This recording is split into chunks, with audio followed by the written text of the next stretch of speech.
mandate is to deliver free, fair, and credible elections. And to deliver free, fair, and credible elections, it's not dependent on agents being there. It's dependent on the presiding officers and the returning officers recruited by Chebukati taking an oath of office to ensure that they deliver free, fair, and credible elections. Whether there is an agent or not, the elections have to be reported in a fair and credible manner. What has happened here is that Chebukati has allowed UDA to basically manipulate and steal this election. They have completely allowed them to manipulate and steal this election, and that is why, from morning, our chief officers were asking, our chief agent, right, Kanchori and Carol Karugo were asking, tell us what the results are. I have stood in an election in Nairobi Women Representative. My returning officer showed me my results. I knew what my results were before I signed them. All right, my chief agent had already known what my results are. He signed them and then he reveals it to me. So here you are, the presidential chief agent was not privy to the actual results. He wants to announce something that only he knows. I've just seen the 4 commissioners at Serena, they gave a statement saying that they don't own this document. So when you have commissioners, you know, he was so arrogant. We went to his office to tell him, why are you allowing this? Kenya is bigger than you.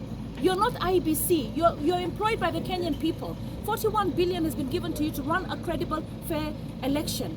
And then here you are. He says, I don't want to talk to any of you. I'm only going to talk to your chief agent. And I will give you the result later. So, you know, he was not even ready at that point to give Kanchori, our chief agent, the result. So we don't even know what he's going to be announcing, if at all he's going to announce it. But the fact is, IBC's mandate is to deliver free, fair, credible elections. And when we show you that there are certain places in this country where people have voted for president alone, when we show you that there's been stuffing of votes, when we show you that the handwriting in an entire county is one handwriting, when we tell you, show us what the KIMS kit has said in relation to the 34A. He doesn't want to show what the KIMS kit has said. And the KIMS kit is where all the answers lie. You're all people of the media, you're Kenyans. Let me tell you, if the KIMS kit says that 100 people went to a polling station, then there cannot be 200 ballots. But he does not want to share that. And you know, if he wants to deliver free, fair, and credible elections, you don't need intelligence to let you know that the record that shows how many people came to the station is crucial to show how many ballots should be in that station. So he doesn't, and they are not telling. And they're not telling even in quite a number of constituencies in Nairobi. So what I want to say today to Kenyans, Chebukati is the most evil man I've ever seen in my life. Because he has seen this country burn, and he doesn't care. He's so arrogant, he thinks he is God. He is not God. The people want to vote and to want to know that their elections are credible. How can he refuse our chief agent the actual results? He wants to announce something that our chief agent hasn't even seen or verified. You know, and for me, I think it's a very sad day for Kenya. We were there, we were sitting there, we wanted to know. And when we were being refused to enter his office, and we don't even know where he was holed up or hiding, all the Tanga, there were 20 or 30 Tanga people allowed there. So for me, it was also very sad to see, you know, here we are, we're always being accused of having the deep state. It was very sad to see that UDA basically had the deep state. Because it was UDA who was actually allowed 10 or 15 people into the room to talk to him, but we were not allowed even 2 people in. And he doesn't want to answer questions, he's so arrogant. So for me, I want to say to Kenya, these elections are not free, fair, and credible. Chebukati has micromanaged this election. He has worked with UDA to deliver the figures that he's delivering today.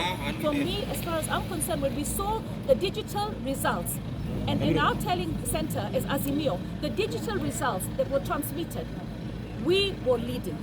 We were leading by 7 million. And then here he goes and says, oh, all the media houses are reporting something different. If you go to this room, the auditorium, none of the screens were showing you where we are at. None of the screens. What kind of a person does that? People want to know, why wasn't he, when he started reading the results that were verified, why wasn't he showing what Raila had and what Ruto had? He was not showing that. Why? Because he knew that only he knew what he was going to reveal today.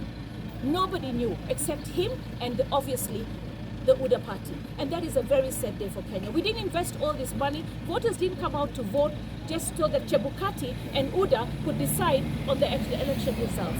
I don't know what was the final tally, and I'm sure none of the media know as well, because he has not revealed that data to anyone.